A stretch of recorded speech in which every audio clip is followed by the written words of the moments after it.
Muy buenos días, tardes o noches, estimados alumnos y alumnas. Soy el doctor Fernando Enrique Hidalgo Hernández y yo seré su docente de esta sesión 1 del módulo 10, donde nosotros veremos la distribución de frecuencias, medidas de tendencia central y medidas de variabilidad para su diplomado en metodología de la investigación. Bienvenidos. El objetivo es comprender la aplicación de las medidas de resumen y de las tablas de frecuencias para la interpretación de los datos básicos. Al final de cuentas, la estadística descriptiva es la encargada de obtener, ordenar, clasificar y presentar los datos.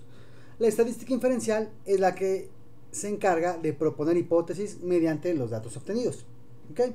Nosotros ahorita en esta sesión vamos a ver parte de la estadística descriptiva. Vamos a ver las tablas de frecuencias. Dentro de las tablas de frecuencias existen 6 tipos de frecuencias: la frecuencia absoluta, la relativa, la porcentual, la acumulada, que se conoce como frecuencia absoluta acumulada, la frecuencia relativa acumulada y la frecuencia relativa porcentual acumulada. ¿Sí?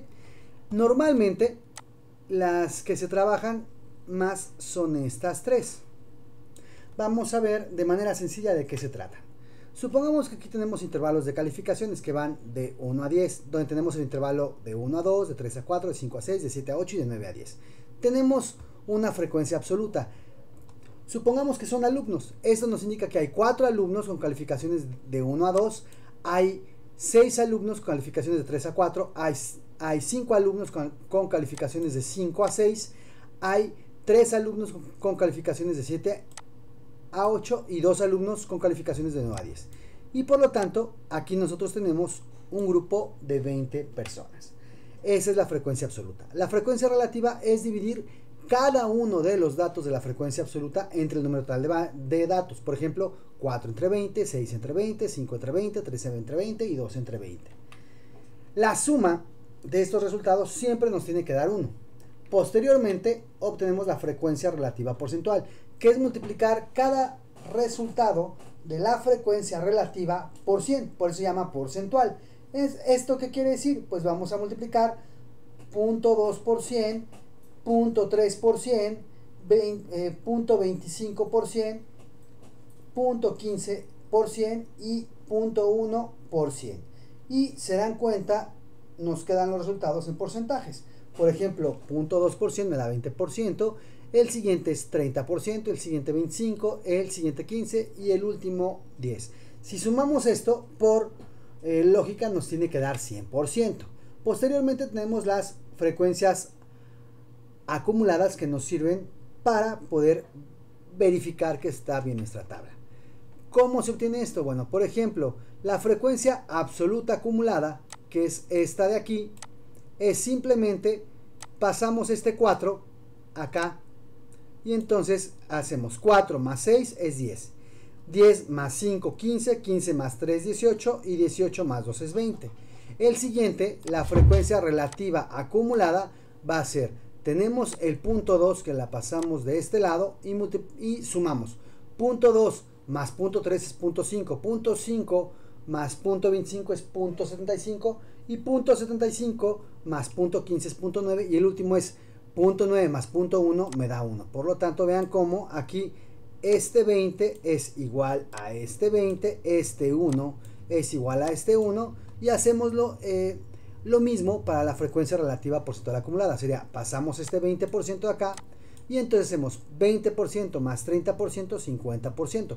50% más 25, 75. 75 más 15, 90. Y 90 más 10 es 100.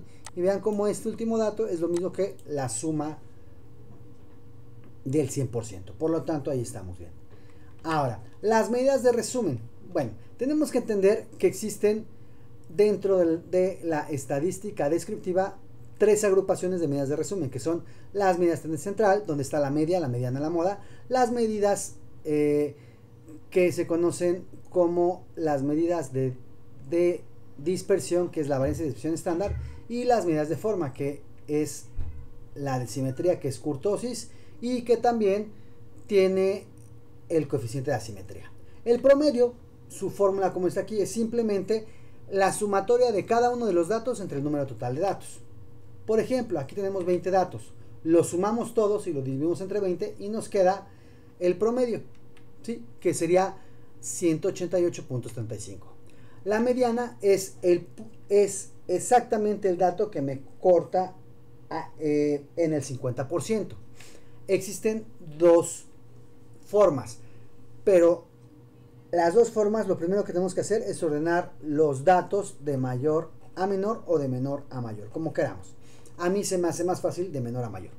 Entonces, supongamos que queremos obtener la mediana. Tenemos que ver si nuestra cantidad de datos son pares o impares. Si son impares, lo que quiere decir es, por ejemplo, aquí tenemos 5 datos, 2, 3, 5, 5, 7, están ordenados. Entonces, la mitad de 5 es 2.5, contamos 1, 2 y contamos de atrás, de adelante hacia atrás, 1, 2, y el que queda exactamente la mitad es mi mediana. Mientras que para datos pares, lo que hacemos es, aquí tenemos 4 datos, 2, 3, 5, 7. La mitad de 2, perdón, la mitad de 4 es 2, entonces contamos 1, 2 y tenemos esta línea imaginaria. Y lo que hacemos es, los dos datos que quedan a los extremos de la línea imaginaria, obtenemos el promedio, que sería 3 más 5, 8 entre 2, 4. ¿Sí? Por ejemplo, aquí tenemos 20 datos, entonces como son 20 datos, son datos pares, dividimos entre 2, nos queda 10, contamos 10 datos, ¿sí? Y ya teniendo el décimo dato, que sería el 188.0, y el onceavo, el 189.2, los sumamos y los dividimos entre 2, para que nos dé una mediana de 188.6. La moda es el dato que más se repite, así de sencillo. Existe la moda, existen diferentes tipos de modas, como la unimodal, la bimodal y la multimodal.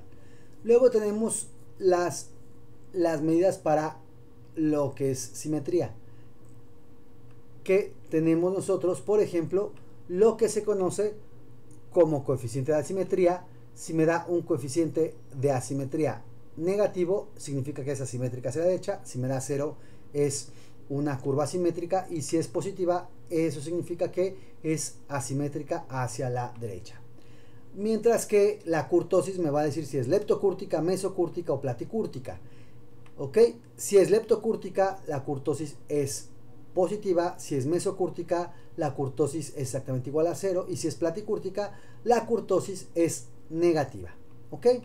Ahora, dentro de las medidas de dispersión tenemos la varianza y la desviación estándar. La varianza es simplemente la sumatoria de mis datos elevados al cuadrado menos la sumatoria normal de mis datos y el resultado elevado al cuadrado entre el número de datos menos 1. ¿Qué significa esto? Bueno, aquí tenemos, por ejemplo, 20 datos desordenados, son calificaciones. Lo primero que hacemos es elevamos al cuadrado cada dato, como en esta tabla amarilla. Tenemos ya dos tablas, la tabla azul de los datos normales, que los sumamos y nos da 149, y la tabla amarilla son los datos elevados al cuadrado, que la suma da 1197. Aplicando la fórmula de la varianza, nos queda que es 1197, que es la sumatoria de mis datos al cuadrado, menos la sumatoria normal, que es 149, que voy a elevar al cuadrado, entre el número total de datos, que son 20, entre 20 menos 1. Entonces, resolviendo el cuadrado de 149 da 22.201.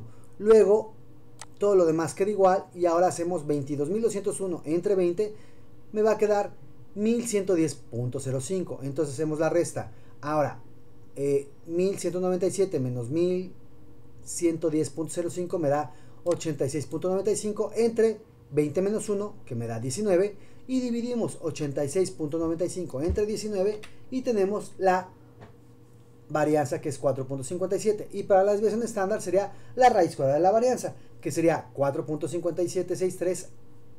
Obtenemos la raíz y nos queda 2.1392. Esa sería la cuestión de la desviación estándar. Por lo tanto, con esto terminamos. ¿Qué fue lo que vimos? Las medidas de tendencia central, las de dispersión y las de forma. No se les olvide que tienen que hacer la serie de ejercicios que tiene como nombre serie de ejercicios 1, y aquí dejamos la bibliografía. Con eso terminamos. Muy buenos días, tardes o noches para todos ustedes. Hasta luego.